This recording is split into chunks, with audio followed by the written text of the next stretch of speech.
Democrats want us to forget about what happened at the Mueller hearing last week and what they've been doing to the country for the last 2.5 years, but we're not going to let them off the hook that easy. We're going to keep the memory alive. Here's a quick look back at how excited they were in the days and hours before it all went down. Everybody here in D.C.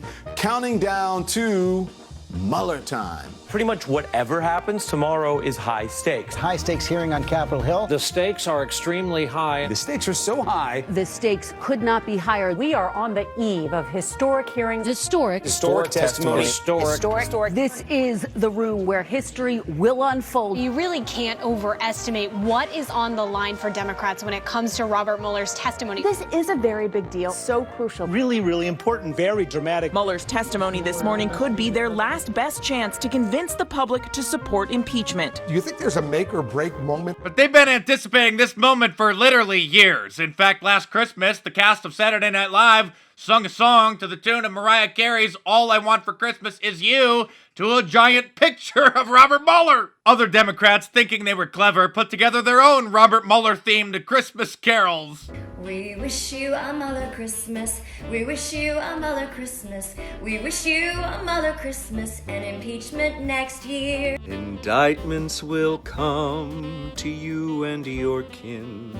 Indictments for Christmas and impeachment next year. Santa was 7 months late, but he finally did deliver, and Christmas came in July. NBC's Chuck Todd thinks that he's figured out why the much-anticipated event turned out to be a huge embarrassment, and it has nothing to do with Robert Mueller whatsoever. The fact is we are living in this 21st century new type of asymmetrical media warfare that we're in. And you have a propaganda machine on the right, and that's what it is a full-fledged propaganda machine on the right that the Democrats haven't figured out how to combat very well yet. And I think they took the Trump bait.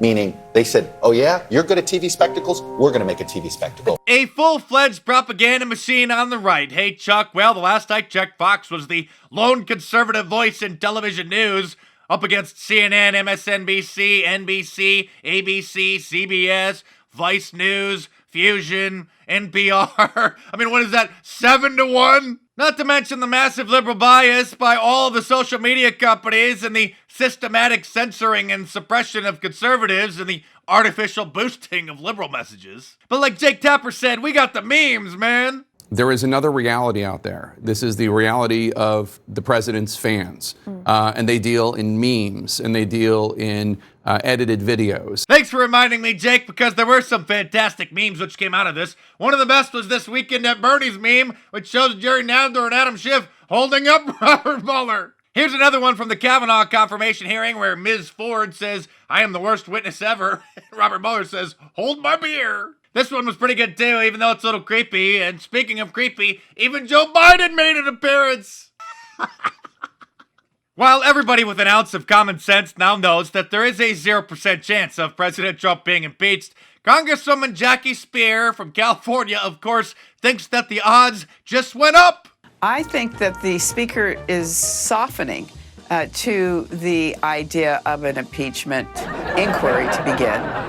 Certainly, I got that impression in listening to her this afternoon. I don't know that the numbers of members are at a critical mass yet, but I do think it's growing. And I think that the more this information about the Mueller report kind of is saturated in the public's eye, that we'll see a greater willingness to have this inquiry begin and more members coming forward in support of it. Interesting stuff. Even Brian Williams can't even believe it. Interesting stuff, he says. I'm sure he busted out into laughter as soon as they went to a commercial. You figured it out, lady. You guys just haven't talked about it enough. Jake Tapper then had her on the following day to try to talk some sense into her, and surprisingly, it appears to have worked. The majority of House Democrats disagree with you, and only a handful have come out in favor of impeachment proceedings in the last 2 days. I think maybe one has come out since the Mueller testimony ended.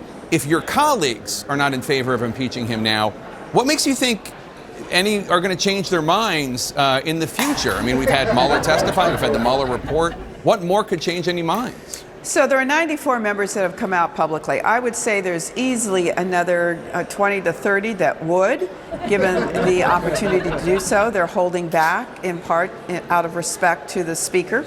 But I would say that after going home and spending 5 weeks in their constituencies, if that doesn't motivate them to do it, then I think we need to shut it down because, frankly, none of the other work we're doing is getting any traction whatsoever. Well, it's about time that some Democrat finally admit that they haven't done anything for the last 2.5 years.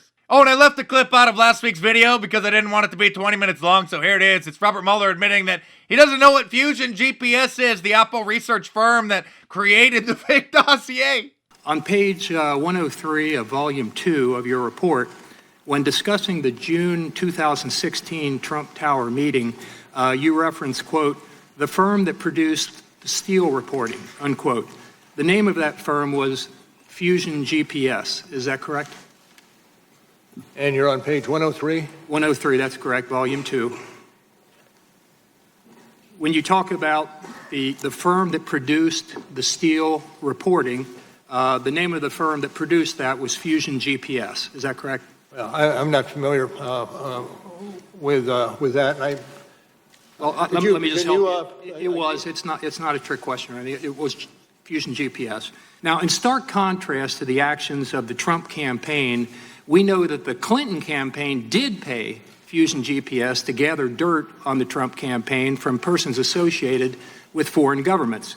But your report doesn't mention a thing about Fusion GPS in it, and you didn't investigate Fusion GPS's connections to Russia. So let me just ask you this.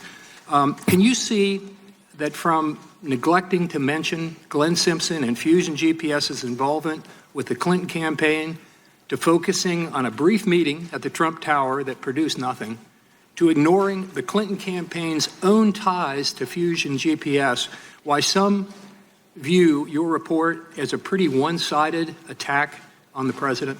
A lot of people were joking that Robert Mueller didn't even read the Mueller report, and that appears to be true because now even James Clapper is admitting that he didn't even write it. He did not have the command of the contents of the report that I think universally people were expecting him to have. What did you make of that? I think his role as the special prosecutor was more of a CEO where he oversaw the operations but did not engage directly in, say, interrogating witnesses or actually writing a report. It's outside my purview. It's outside my purview. That's beyond my purview. As I said before, I'll say again, it's not my purview. Thanks again, Mr. Mueller. That was a fun time, and the president came out looking better than ever, and I'm sure his poll numbers are going to continue to climb. And to celebrate, I've released my new and improved Trump is Growing Stronger shirt. Order yours from my online store at markdice.com or click the link in the description below. And like all of my shirts, it is available in a t-shirt, long sleeve, and a hoodie, and a whole bunch of different colors as well. And your purchase helps keep this channel going. So head on over to markdice.com or click the link in the description below and check it out.